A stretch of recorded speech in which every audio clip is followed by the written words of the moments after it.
پنگزین. پنگ دلگەش تۆپا خۆ هەنێکی بلند پەنگزاند.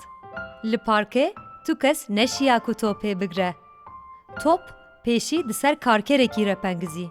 Ew bi kar ve mijûl bû û neşiya ku topê bigre. Top di nava du çayfiroşan re pengizî û çû. Ew bi çayê re mijûl bûn û neşiyan ku topê bigirin. Top di ber sê pasevanên ewlehiyê yên şaşwaz re derbas bû. Ew gelekî şaşwaz bûn û neşiyan ku topê bigirin.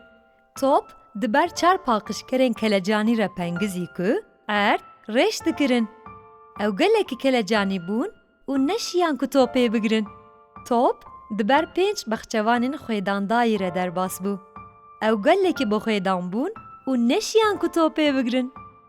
Top di ber 6 bazderên westiyayî re derbas bû. Ew gelekî westiyayî bûn û neşiyan ku topê bigirin.